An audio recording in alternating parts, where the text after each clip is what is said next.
Hi everyone, my name's Carrie Hindanaw. I'm here at Battle Creek, Michigan during my plan period, and funny story, the first two videos that I showed were 7 minutes long, so I'm going to try to, summarize a little bit more quickly what my takeaways from this class is.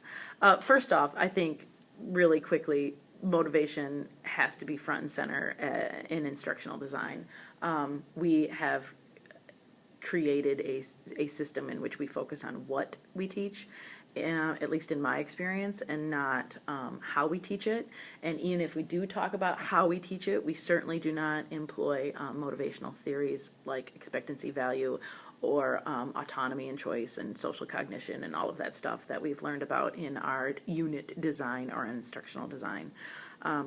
And I think motivational theory in education has been like a redheaded stepchild, and it needs to stop doing that. It needs to be front and center, and we need to stop, using it that way, and et cetera, et cetera. We need to not do what we have been doing. When it comes to instructional design, we need to flip the coin, as you say, and put motivation front and center, and then talk about everything else. I think that we also need to, as managers and administrators of employees that you want to do great things, like motivational theory needs to be up there. And, the only employment experience I have, I've been teaching for 20 years now, is in one district, is this district, and we live in a culture in Michigan that's not pro-teacher. I live in an environment which is highly influenced by the evaluation system. We have chosen an evaluation system that goes counter to, I think, every single motivational theory we learned about in this class. And we just seem to be doing things so incredibly wrong, I guess we have to say that, that we need to rework what we're doing from the ground up. Again, putting motivational theory at the front and center. The most important takeaway that I got from this is the autonomy and choice, and it goes with my assumption that you assume people are really want to do great things, and then from that assumption give them the choice and autonomy to do it. Do that as administrators. Assume you've got a very highly effective, motivated staff, and then empower them to take over and change, the school culture.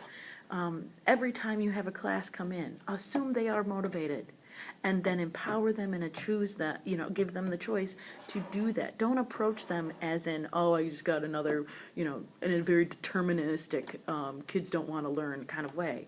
Assume they want to learn, and then it is your job to use these theories to make it happen. It's not their fault they're unmotivated. It might be you. So a little bit of mirror. And again, the choice and autonomy and in instructional design, I think, is absolutely essentially important. So that's what I got. I kept on going around and around with, I'm learning all of this stuff, and I feel like I'm not doing what I'm supposed to be doing in the classroom, and I sure as heck know that some of the structures that we put around public education is extremely unmotivating for this kind of work that needs to be grounded in motivational theory, and we need inspired, motivated teachers to stay in this profession. So maybe everybody should take this class. I certainly know I enjoyed it, and I love the discussions, and I'm surrounded by really intelligent people that I've learned a lot from, and I appreciate it. Thanks for the hard work, everybody.